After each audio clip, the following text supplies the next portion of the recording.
Já era hora de voltar para casa. Manuel. Como foi a viagem? Muitas homenagens, muita gente, muito barulho. Mas não é isso que todo herói deseja? O senhor é um herói.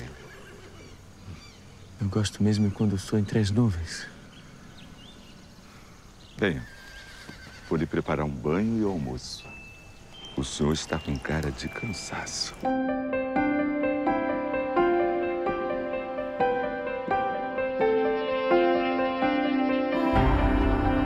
Olá, eu sou Vinícius Calderoni e este é o podcast oficial de Santos Dumont, minissérie exclusiva da HBO. Aqui você encontra um espaço cheio de informação e curiosidade sobre os bastidores desta mega produção brasileira. E é impossível levantar voo sozinho, portanto ao meu lado estão 3 pessoas muito especiais. Essa altura já é coração com a mão, tá maravilhoso. Aqui do meu lado direito, a jornalista Camila Silva. Olá, Camila. Olá, Vini. Pra quem não tá vendo, Vini faz coração com a mão. Eu, aproveitando esse sobe-som do início, amo a voz de José Araújo, que faz o Manuel. É Amo demais. Além de papel. E canta. Já puxando o gancho de que teremos serenata nesse programa de hoje. Ah, vocês não perdem por esperar, mas eu também gostaria de dizer que temos aqui os também diretores, os gloriosos e queridíssimos Estevão Chavata e Fernando Aquarone. Olá, Estevão. Olá, olá. Que bom estar aqui novamente com vocês. Olá, Fernando. Oi, Vini. Oi, Camila. Bom estar de volta aqui. Lembrando que os dois também foram colaboradores dos roteiros, então assim, acumulando funções, maravilhosos. Quinto episódio, falaremos agora de Voo da Libélula. Um episódio que termina com um momento de extrema dramaticidade, com um acidente, mas que também contempla uma série de momentos muito gloriosos, momentos de evolução, de franca evolução do Santos Dumont, porque se o episódio 4 terminava com um primeiro voo, o episódio 5 dá conta de uma série de evoluções e depois também a própria evolução do Demoiselle. Tem grandes momentos. Aqui é um episódio que concentra uma série de avanços, né, tecnológicos do Santos Dumont então, de alguma maneira, ele concentra muito dessa dimensão técnica, né, da evolução e tal. Ele tá bastante bem representado aqui nesse quinto episódio, que tem o nome de O Voo da Libélula. E não é à toa, né, que um episódio que retrata tantos voos tenha sido representado por esse nome. Queria que vocês comentassem um pouco essa escolha e uma relação, de alguma maneira, com o momento que o Santos está vivendo. Essa é uma obra menos curiosa, né? Vamos dizer, é a obra-prima dele, mas bem menos conhecida, né? E talvez seja, não sei se é a obra mais importante, porque de fato o Voo do 14 Bis foi muito importante, mas o Demoiselle é o primeiro avião como a gente conhece, né? Então, porque todos os aviões eram biplanos, ou seja, dois planos de asa de cada lado, né? E ele é o primeiro que resolve essa questão voando com um plano de asa só. Então, é de fato o avião como a gente voa hoje, atravessa o oceano. Quem fez esse primeiro modelo de avião é o Santos Dumont. Então, para a gente era importante marcar isso, porque falar, olha, a história dele não terminou no 14 bis. Né? Aliás, continuou e com muita força e talvez mais força até. Então, por isso essa libélula aí voando entre nós. Vale lembrar também que um desenho clássico do Sam foi retratar o Santos Dumont pilotando esse Demoiselle como se ele fosse uma libélula, né? Porque o avião é tão pequenininho, aliás, ele é considerado o primeiro ultraleve do mundo. Uhum. Então, era como se o Santos Dumont tivesse virado um inseto, né? Retratado tão graciosamente na forma de uma libélula pelo Sam. Eu queria também aproveitar que estamos falando aqui de funções acumuladas e falar também da dimensão de você. Um dos episódios você também foi montador, né, Fernando? Para começar, eu sou tarado por edição, por montagem. A minha formação é de editor. Quando eu conheci o Estevão, eu editava, era assistente de edição. E eu gosto muito porque Você vê, no set você tá ali com 200 pessoas, o sol indo embora, aquele estresse todo. E na ilha é você e o computador, e mais ninguém. Você é Deus absoluto, né? Você manda ali. E a ilha é aquele clichê, é onde a mágica acontece, mas também é onde as cenas que ficaram esquisitas não tem a sua vez, né? A gente deixou muita cena de lado, ou porque a gente achou que não funcionou muito bem a cena, ou porque ela estava dando uma embarrigada numa certa sequência. Então era mais importante a gente continuar o passo da narrativa do que ir para uma cena em mais detalhes. Esse sobe-som que você botou especificamente, eu adoro essa cena, que é uma cena que a gente desenhou antes, né, da filmagem. Como é que a gente vai fazer essa passagem meio Na verdade, foi escrita por nós, né, essa cena. Foi. Como é que a gente vai fazer essa passagem psicodélica, né, de um jeito legal, assim. E deu no que deu. Agora, aproveitando que você falou que essa cena foi escrita por vocês dois, quem assina o roteiro da série é o Pedro Mota e o Gabriel Mariani. Como foi essa construção de roteiro de vocês todos juntos, assim? Cada um assina um roteiro. No caso, o Pedro e o Gabriel. Mas todos nós lemos, discutimos, né, como um writer's room, assim, a gente discute, vai a fundo, até chegar num roteiro final.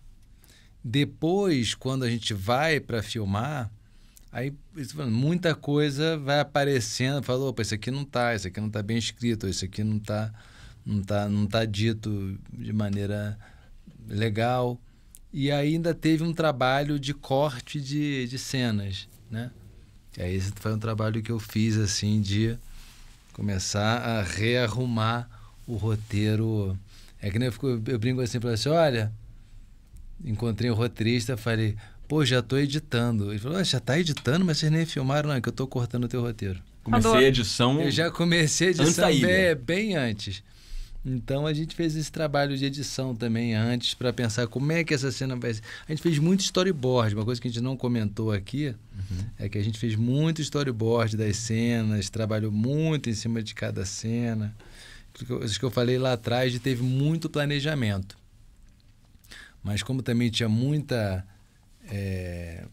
pós-produção, né, gráficos, efeitos, cenas complicadas de filmar, então a gente acabou fazendo muito storyboard e discutindo muito as cenas e mexendo nos roteiros antes de começar a filmar.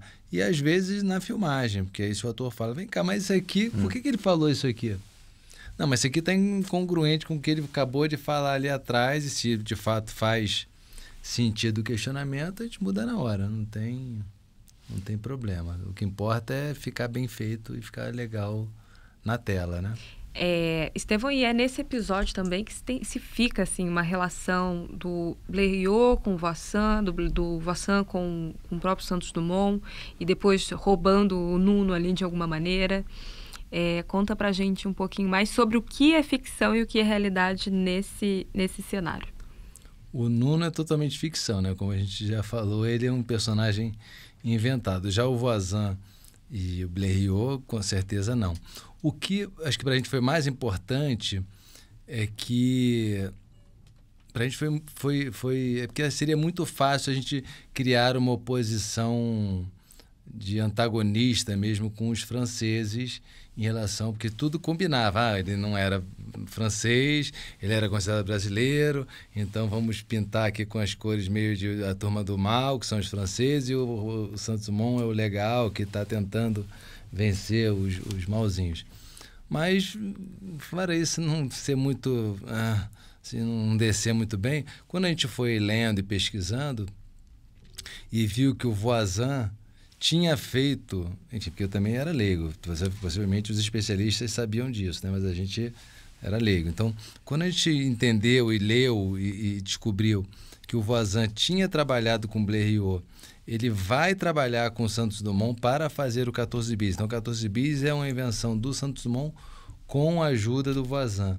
E depois ele volta para trabalhar com o Blériot e bota o Farman para ganhar um prêmio, enfim.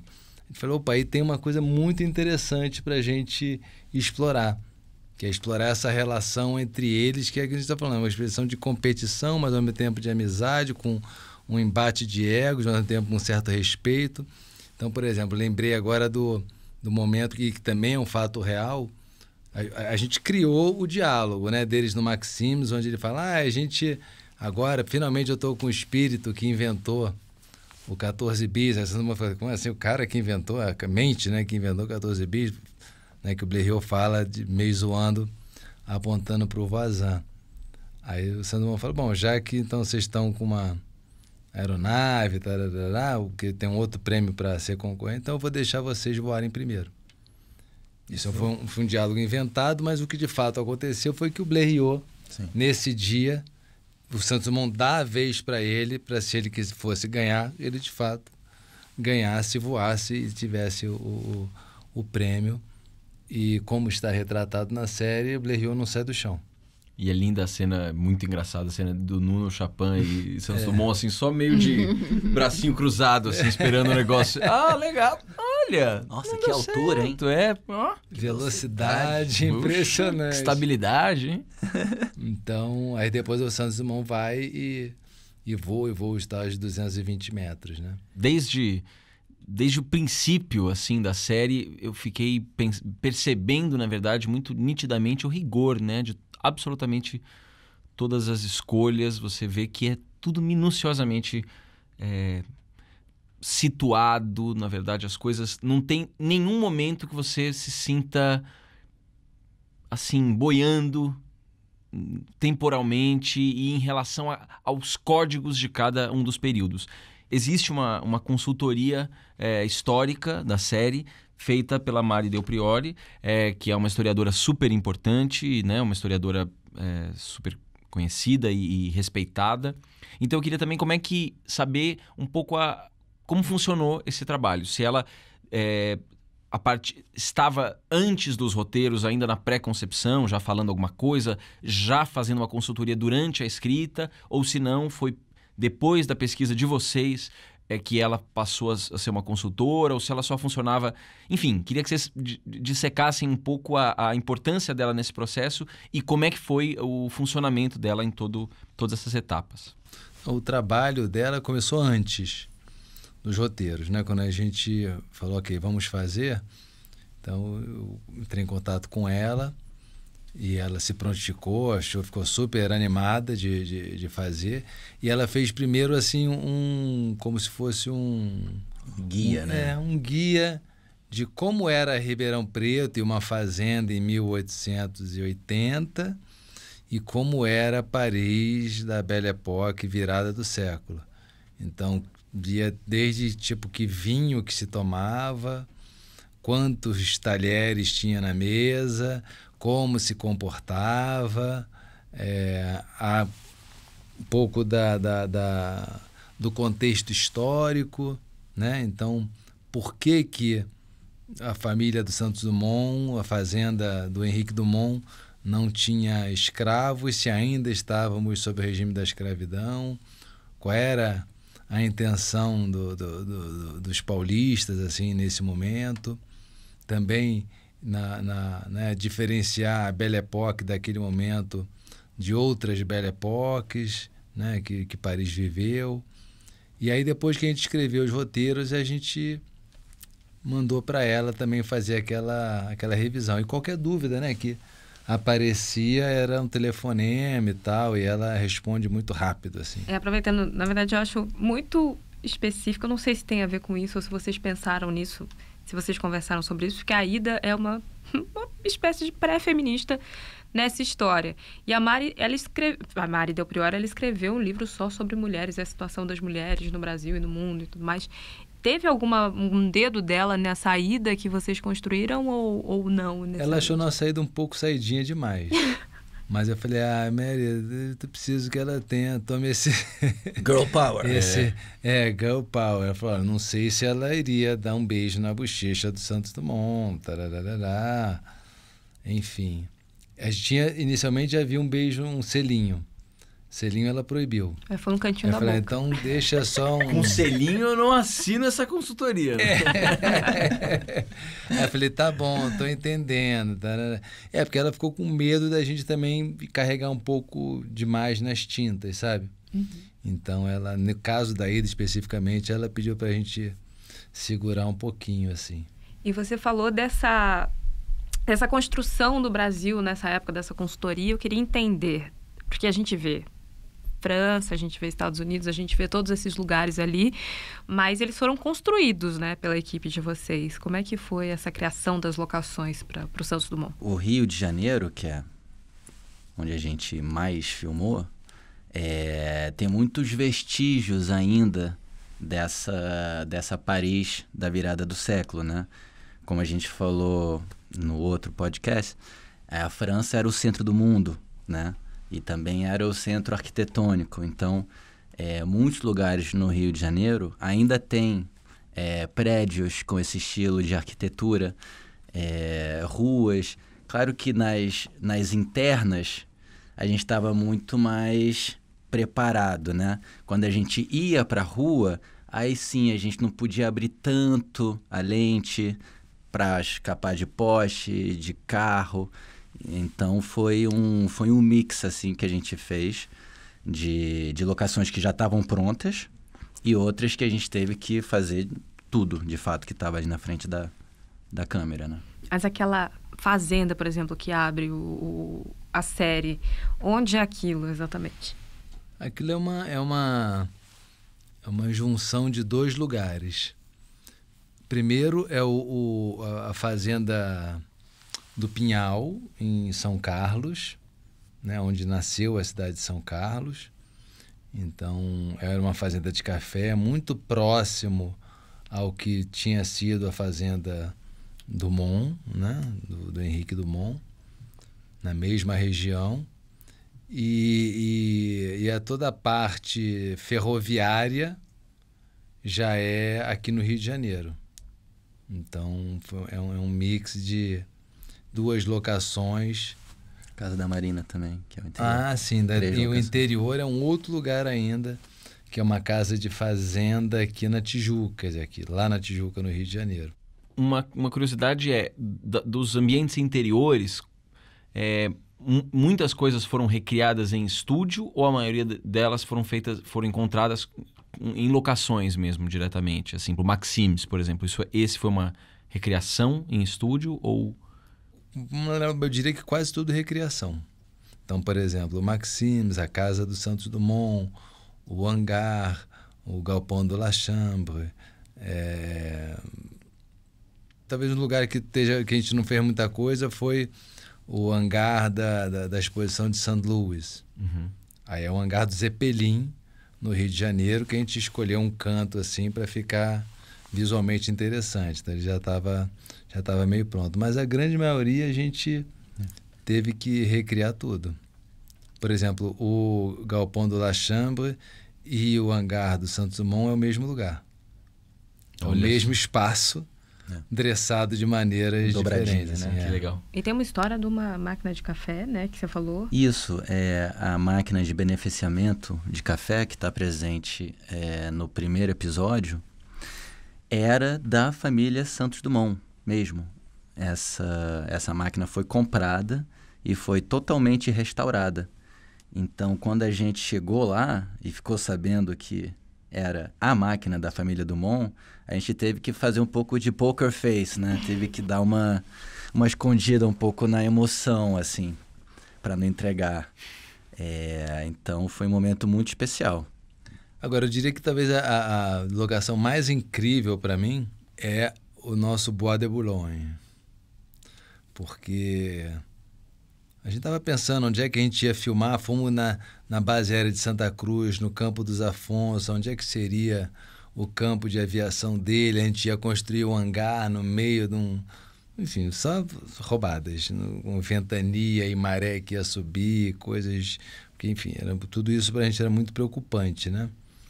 E aí, até que a gente foi na Universidade Rural do Rio de Janeiro, e quando eu olhei para ter um lago, né? Um lago Açu, que é o lago grande de lá, eu olhei e falei, gente, tá igual aquela filmagem do Voisin, onde ele se esborracha no rio, com o projeto Blériot 2, eu acho que é. Uhum. E aí ele falou, não, é aqui que vai ser o nosso campo de aviação. E de fato, se você olhar ali e olhar as imagens do Rio Sena no início do século XX, não é tão diferente. Então a única coisa que a gente fez ali foi colocar lá no fundo uma Torre Eiffel. E depois eu fui em Saint-Cloud agora recentemente para ver qual era a proporção da Torre Eiffel, da distância, tudo. Mandei para o pessoal lá da Quanta para fazer toda a parte de pós-produção e tudo mais, para ter uma referência bem real assim da distância, sabe? Nada mal essa viagem, né? Pra ver essa proporção. Nada mal, né? Uma pisadinha em Paris, só pra dar uma olhadinha. Ok, Santos Dumont é uma série que alterna muito entre Brasil e França, muito mais França do que Brasil, como já pudemos falar e tudo mais. Mas agora a gente vai ouvir um trechinho do episódio, quando Santos chega ao Brasil e é recebido com muita euforia após o sucesso do 14 Bis. Vamos ouvir. Uma pena que dessa vez eu não possa me demorar muito. Eu ainda tenho uma corrida em andamento em Paris. Ah, mas você já é o pioneiro, meu amigo. Voou no mais pesado que o ar. Essa parte já foi feita. Não basta. Quero saber até onde isso tudo vai me levar. Bom, eu sei que haverá um roteiro extenso de homenagem na linha férrea pelo interior de São Paulo. E a permissão para eu visitar a fazenda, conseguiram? Sim, como você pediu. Ninguém vai te incomodar neste momento. Obrigado, Antônio. Disponha. E o pessoal de casa não pode ver, né? Mas nesse episódio, nós temos uma pessoa muito específica que está aqui com a gente hoje. Eu falei que ia ter uma serenata nesse podcast. Teremos. Quem veio antes? O cantor Estevão Tchavata ou o diretor? Um profissional de cinema. Eu acho que veio o cantor. Com viu? certeza. Cantor, veio o sério? Não tenho dúvida. Não tenha dúvida que ele apareceu muito antes, quando eu tinha uns 6, 7 anos de idade.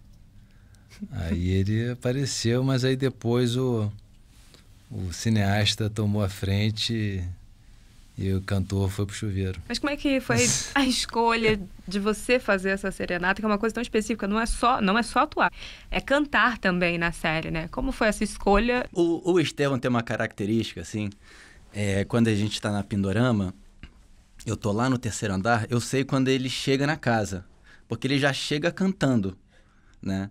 E na época da filmagem, ele chegava cantando essa música. Aí eu falei pra ele, Estevão, você tem que ser esse cara, entendeu? Então, sem mais delongas, Estevão, assim, o povo está clamando por esse momento. O povo quer. A gente pensou, vamos fazer um solta o som? Não, vamos fazer melhor. Vamos pegar uma palhinha aqui, né? Solta a voz, Estevão. Então, com vocês, senhoras e senhores, o nosso ilustríssimo Estevão Tchavata aqui no microfone. A Europa curvou-se ante o Brasil e clamou parabéns em meio tom. Brilhou lá no céu mais uma estrela, apareceu Santos Dumont. Brilhou lá no céu mais uma estrela, apareceu Santos Dumont. Uma salva de palmas. Lindo! Não, é uma voz linda, ele interpreta bonito, é bonito, ele canta bem mesmo, assim.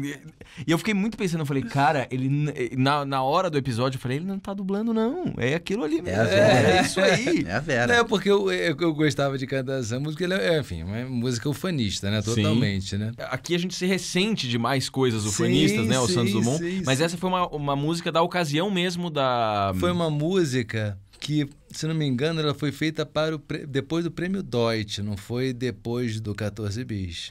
Na série ela aparece meio chateando, não é chateando, mas ele tá ali, vai descansar e... Porra, lá vinha aquele pessoal ficar cantando, Santos Dumont, tipo, tá bom. Aí ele dá um tchauzinho assim de educação e vai dormir, né? É muito lindo, porque é uma serenata, né? Com toda a pompa e circunstância, assim, das serenatas, Sim. né? E tem um amigo meu ali, é curioso, porque tô eu, o Feijão, que tá tocando violão, e o Vinícius Feijão, e o Ronaldo do bandolim, que é um super bandolista do Época de Ouro. Sim. E o Feijão usa dread, né? Aí eu falei, pô, mas como é que eu vou fazer com o meu dread? Aí sabe o que a gente fez? Pegou o dread dele, fez um bolão e botou dentro da cartola. Qual é a maior cartola que tem aí no departamento de figurino? Estourou, um minuto depois o Dread expulsou, né? Mas aproveitando esse momento de volta do Santos Dumont para o Brasil, em que ele é aclamado, que momento é esse que a gente está vendo na série? Ele já também um pouco perturbado, passando mal, a gente não sabe exatamente o que ele está sentindo nessa volta. Expliquem pra gente que momento é esse de Santos Dumont nesse episódio. Olha,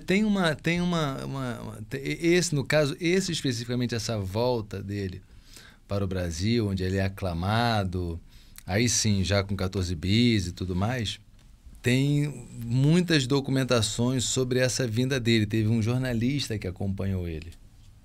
Então, tem toda a questão dele uma certa fobia social, dele ficar muito incomodado com muita gente em cima dele, multidão. E ele era muito metódico, sistemático, então tinham coisas que ele tinha que fazer, quase um toque, assim, né? Então, foram as coisas que a gente começou a ver que ele, enfim, já estava se entregando a esse tipo de superstição. Então, você vê que ele... Na hora que ele vai desembarcar, ele fala, não anda o carro para trás, que não vai ser bom para a gente. Então ele começa a desenvolver uma certa paranoia, com fobia e um certo cansaço daquilo tudo mesmo, assim, né? E a cena dele com Manuel de Deus, o reencontro na fazenda, a gente não sabe se ela aconteceu de fato, né? Ou se é uma viagem da cabeça dele, assim. Total. Então, a gente já dá a entender que as coisas já não estão tão preto no branco, assim, sabe? É porque ele acabou de ver ele dirigindo a locomotiva, né? Vê ele dirigindo, e ao mesmo tempo aparece o outro. Acho que é importante dizer que o Manuel de Deus é um personagem que a gente descobriu nas nossas pesquisas. Ele não estava escrito em nenhum livro, mas quando a gente esteve na cidade de Dumont, aqui em São Paulo, perto de Ribeirão Preto, a gente foi visitar o museu que tem lá, porque a casa onde ele morou é a atual prefeitura de Dumont.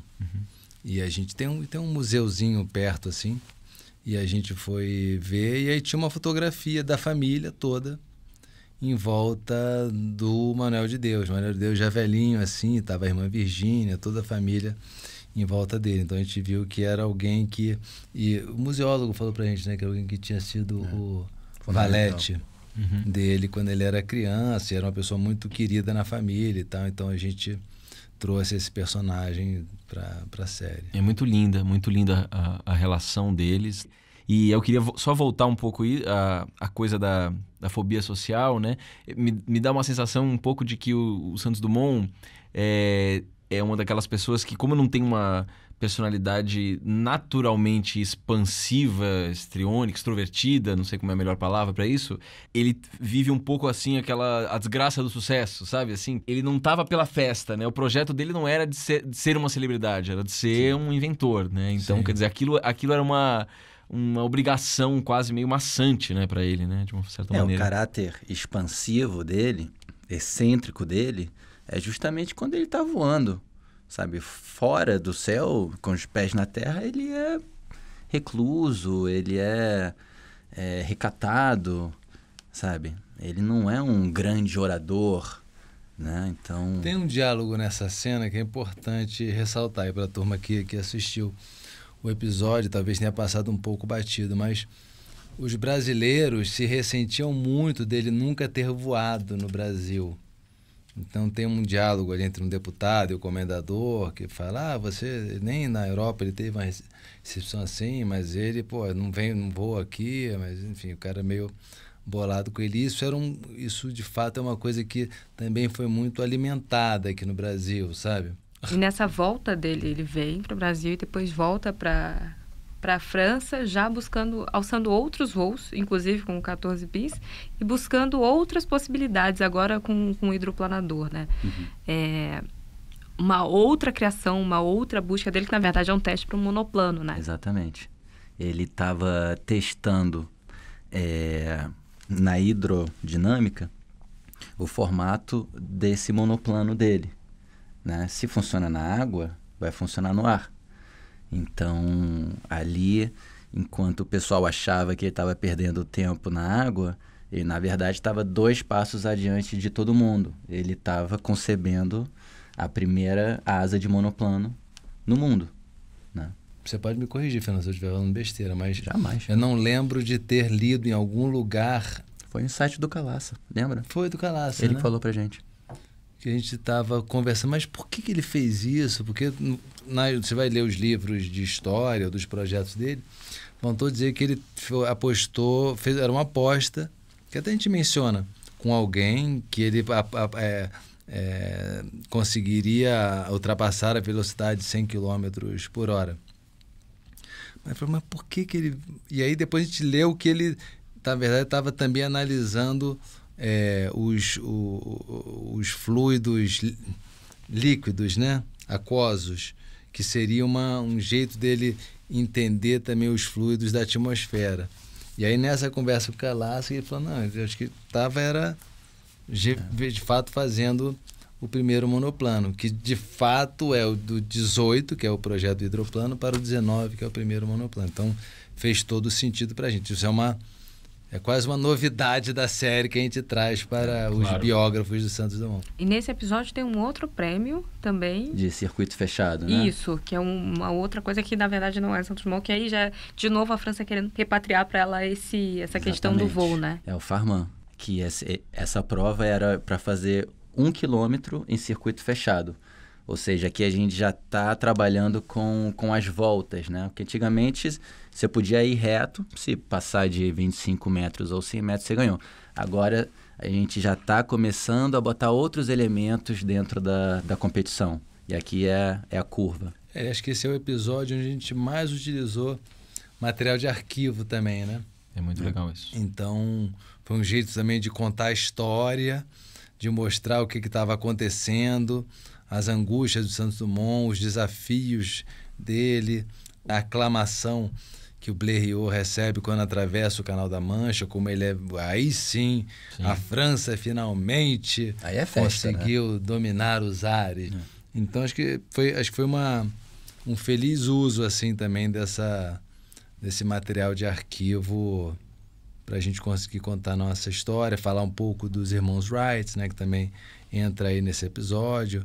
E aquilo ali também é uma transcrição do que ele próprio escreveu, do que o Santos Dumont escreveu no seu livro Que Vi, o que Veremos. Eu falei, não, vamos botar exatamente o que ele falou dos irmãos Wright, porque esse é o momento dele falar. Claro, dar voz a ele. E eu queria só, antes da gente encerrar, não sei se a Camila queria falar alguma coisa. Não, eu tenho uma pergunta, na verdade. A gente encerra esse episódio com uma queda, mais uma. E se vocês têm esse número, se tem registrado esse número de quantas quedas, de quantos acidentes, antes dele dizer assim, não vou mais. Olha, a gente não tem nenhum número assim, mas... De dirigível, ele bateu umas 4, 5 vezes. No 14 bis, eu acho que a cada voo que ele fazia, ele quebrava um pouquinho na aterrissagem. Agora, do Demoiselle, esse é o único acidente que eu conheço, assim. E isso vai levar Santos Dumont a uma nova etapa da vida, etapa que veremos no episódio de conclusão, o 6º episódio, porque estamos chegando ao final do nosso 5º episódio.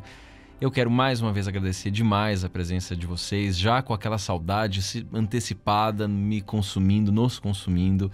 Muito obrigado, Estevão, pela presença. Valeu, obrigado vocês. Muito obrigado, Fernando, pela presença. Obrigado. Estou fazendo um coração com a mão aqui, para quem não está nos vendo, mas esse coração aqui é real. Esse episódio teve muitos momentos em que faltou uma câmera aqui nesse momento. E como sempre, agradecer demais a minha parceira, Camila Silva. Muito obrigado, Camila. Eu que agradeço, estou triste já, mas ainda temos um episódio pela frente. Mas o próximo programa terá um gostinho especial, porque esse será o último episódio dessa minissérie incrível que é Santos Dumont. Vamos acompanhar a última fase da vida do pai da aviação. Mas não é para ficar triste.